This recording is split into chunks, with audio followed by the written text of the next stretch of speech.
Hello నమస్తే welcome back to America తెలుగమ్మాయి. నా పేరు గాయత్రి. ఎలా ఉన్నారు మీరందరూ?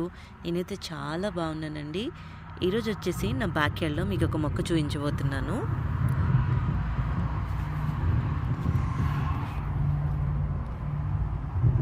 టడాయ్! ఇది వచ్చేసి భృంగరాజ్ అన్నమాట. తెలుగులో చూపిస్తాను మీకు ఈ భృంగరాజ్ ఎలా.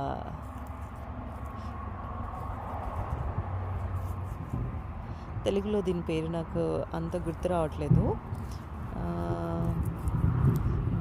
గురిగుంట ఆకు సమ్మేది ఇట్లనే అంటారండి. మేబీ నేను రాంగ్ అయితే కామెంట్ చేయండి.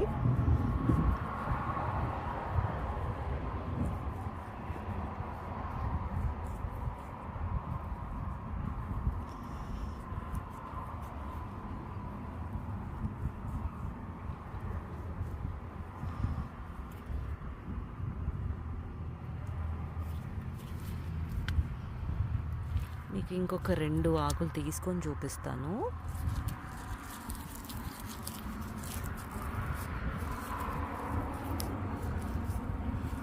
సో ఈ మొక్కను ఏంటంటే నేను అస్సలు నాటలేదండి.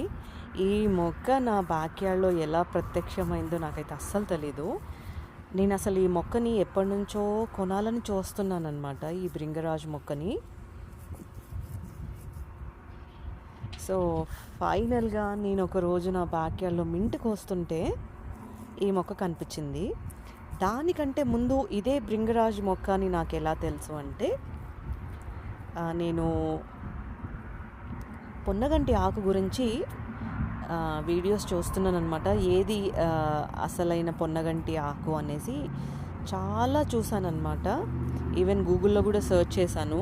దేంట్లో చూసినా పొన్నగంటి ఆకు అంటే అందరిది ఒక్కొక్క వర్షన్ ఉందండి. రకరకాలుగా చెప్తున్నారు.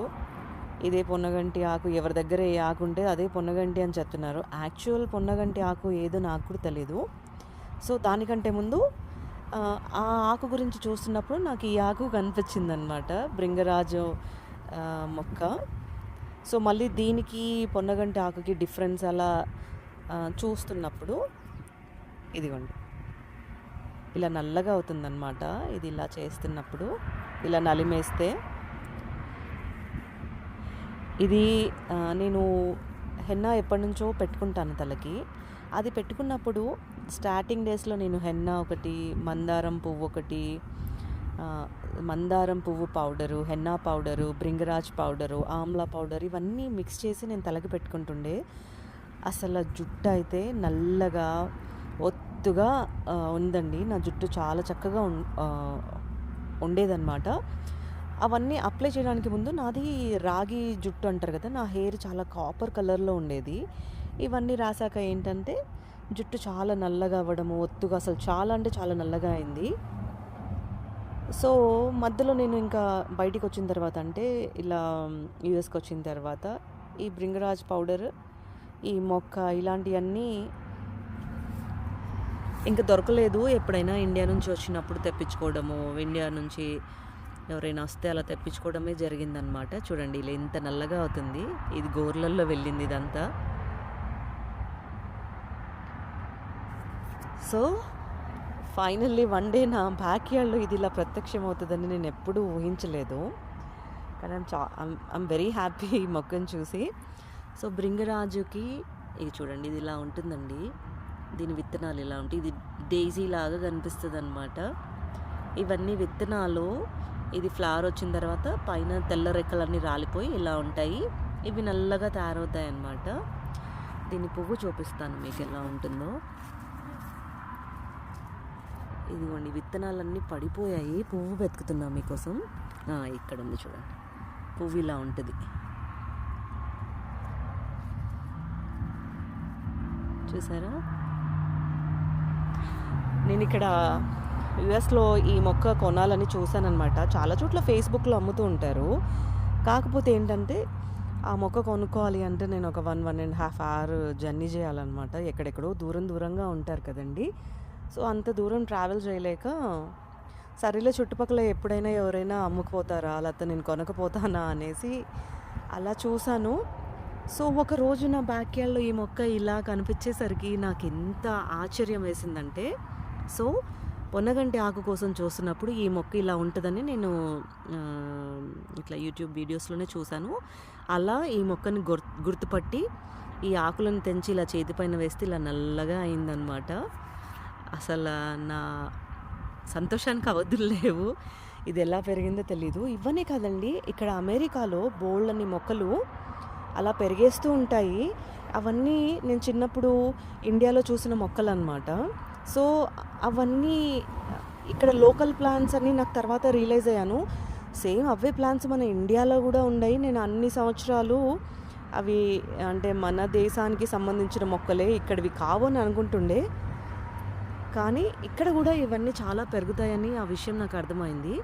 కానీ ఈ మొక్కని నిజంగా చెప్తున్నాను, నేను ఎప్పుడు ఒక విత్తనం వేయలేదు. ఇంకా నేను ఈ మొక్క కొనాలని చూస్తున్నాను. అలాంటి నా బ్యాక్‌యార్డ్‌లో ఈ మొక్క ప్రత్యక్షమయ్యేసరికి నాకు చాలా సంతోషం అనిపించింది. ఈ మొక్క విత్తనాలు నేను ఎప్పుడు కూడా వేయలేదండి. మరి అలా ఎలా వచ్చిందో. యాక్చువల్లీ ఏంటంటే మా హస్బెండ్ ఎప్పుడు ఇక్కడ లాన్ మూవ్ చేసినప్పుడు ఇదంతా ట్రిమ్ చేస్తారనమాట.